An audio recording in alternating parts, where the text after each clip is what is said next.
दोन ब्रँड एकत्र आलेले आहेत. जल्लोष साजरा होत आहे आणि आज महाराष्ट्राचा कायापालट होणार आहे. विकासाच्या गंगा वाहणार आहेत. काय सांगाल या संपूर्ण परिस्थितीकडे बघून? अनेक वर्षांपासूनची नागरिकांची इच्छा होती, मराठी माणसाची इच्छा होती की दोन्ही ठाकरे बंधूंनी एक व्हावं आणि या महाराष्ट्राचं गोमटं करावं. आज तो ऐतिहासिक क्षण, ऐतिहासिक दिवस उजाडलेला आहे आणि याचा आम्हा सगळ्या महाराष्ट्र सैनिक आणि शिवसैनिकांना आनंद आहे. आम्हालाच आनंद कार्यकर्ते म्हणून नाही, तर आज तुम्ही बघितलं असेल एवढी मोठी रॅली आज निघाली. या रॅलीमध्ये महाराष्ट्र सैनिक शिवसैनिक तर होतेच, पण सर्वसामान्य डोंबिवलीकर नागरिक, ज्येष्ठ नागरिक, महिलांची लक्षणीय संख्या होती याच्यामध्ये. हे काय आहे तर प्रत्येक मराठी माणसाला हे हवं होतं.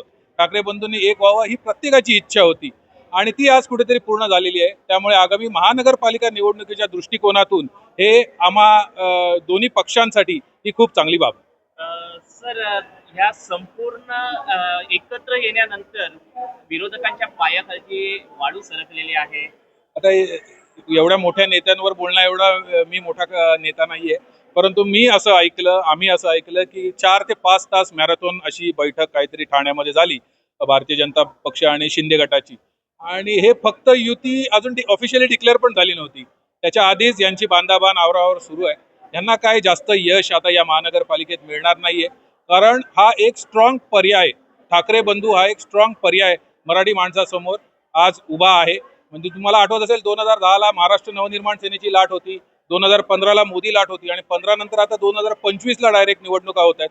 त्यामुळे एक स्ट्रॉंग असा पर्याय आज ठाकरे बंधूंच्या माध्यमातून जर नागरिकांसमोर उभा असेल तर निष्ठेची कुठेतरी डोंबिवलीकर नागरिक, कल्याणकर नागरिक ही कदर करतील आणि त्या निष्ठेला झुकतं माप देऊन महानगरपालिकेमध्ये भगवा हा महाराष्ट्र नवनिर्माण सेना आणि शिवसेना उद्धव 5 जुलैला ज्या वेळेला मराठीच्या मुद्द्याकरता ठाकरे बंधू एकत्र आले होते, त्यावेळेपासून किंबहुना त्याच्या बऱ्याच अगोदरपासून मराठी जनांमध्ये, मराठी मनांमध्ये ही अत्यंत तीव्र इच्छा होती की दोन्ही ठाकरे बंधूंनी एकत्र यावं. त्यानुसार आज दोन्ही ठाकरे बंधू एकत्र आलेले आहेत. त्यांनी युतीची घोषणा केलेली आहे. संपूर्ण महाराष्ट्राच्या दृष्टीने हा एक ऐतिहासिक क्षण असा आहे. आणि विरोधकांचं म्हणाल तर ठाकरे हे नावच असं आहे की ते प्रत्येक विरोधकाच्या छातीत धडकी भरवणार आहे. आणि आज एक नव्हे तर 2 ठाकरे एकत्र येत आहेत. ही भविष्यातल्या ठाकरे पर्वाची नांदी आहे. मराठी माणसाच्या हिताची, मराठी भाषेच्या, मराठी संस्कृतीच्या हिताची ही नांदी आहे. आणि विरोधकांच्या धडकीबद्दल जर बोलाल तर मध्यंतरीच्या काळात ज्या वेळेला ही ठाकरे बंधू ज्या वेळेला मराठी भाषेकरता एकत्र आले होते, त्यावेळेला एक सर्वे या संपूर्ण महाराष्ट्रामध्ये झाला होता. त्या सर्वेमध्ये आजपासून सुमारे 3 महिन्यांपूर्वी झालेला सर्वे, त्यामध्ये ठाकरे बंधू जर एकत्र झाले तर त्यांना 54% इतकेही मतदान त्या सर्वेमध्ये दाखवलं होतं. तेव्हापासून विरोधकांच्या पायाखालची वाळू सरकलेली आहे. विरोधकांच्या पोटात प्रचंड खड्डे पडलेले आहेत आणि त्यामुळे रात्रीचे दिवस काल परवापर्यंत एकमेकांशी भांडत असणारे, एकमेकांच्या पक्षातील नगरसेवक आपल्या पक्षात येणं प्रकारानं खेचून महापौर आमचा अशी वल्गना करणारे ठाकरे बंधूंची युती होते. हे ज्या वेळेला अधोरेखित झाल्यानंतर रात्रीचा दिवस करून आज त्यांचे महायुतीचे नेते एकमेकांना भेटतात आणि त्यांचा युतीचा आटापिटा चालू आहे.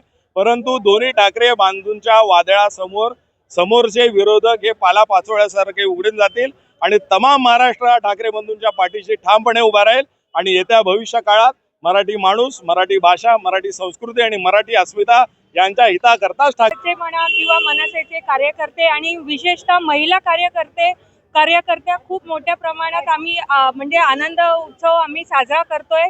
आणि यापुढेही मला नक्कीच फक्त मराठी नाही पण जे अमराठी जे इथेच राहत आहेत आणि ते स्वतःला महाराष्ट्रीयन म्हणत आहेत ते पण आज आनंदी आहेत याची आम्हाला खात्री आहे. आणि ते सगळेजण आमच्या पाठीशी उभे राहतील याची मला नक्कीच खात्री आहे आणि आमचा विजय इथे निश्चित असेल.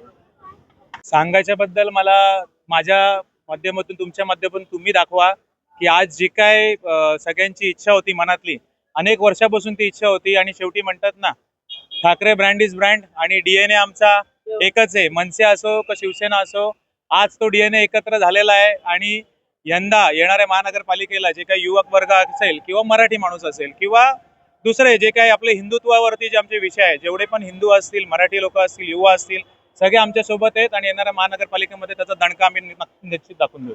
विरोधकांच्या पायाखालची जमीन सरकली आहे. गेल्या 2 दिवसापासून जे एकत्र बसत नव्हते ते 4-4 तास मीटिंग करतायत. पायाची खालची जमीन त्यांनी स्वतःच सरकवली आहे. पहिलं तर संडे टू संडे ते पोकलन आणि जेसीबी घेऊन रस्ते खोदतायत. कुठे पायवाट होती चालायला, ती आज ठाकरे बंधू एकत्र आल्या तर ती पायवाटी उरलेली दिसत नाहीये मला. वाटतंय आज खूप आनंदाचा क्षण आहे आमच्यासाठी की आज ठाकरे ब्रँड आमच्या डोंबिवलीमध्ये आज आम्ही एवढ्या मोठ्या प्रमाणाची रॅली काढली आहे, तर त्याबद्दल खूप आनंद वाटतोय. आणि अशीच ताकद आम्ही पुढेही सगळ्यांना सोबत घेऊन पुढे एकत्रितपणे ही निवडणूक लढवणार आणि आमचा महापौर नक्कीच बसेल याची आशा करते. आणि सर्वांना धन्यवाद.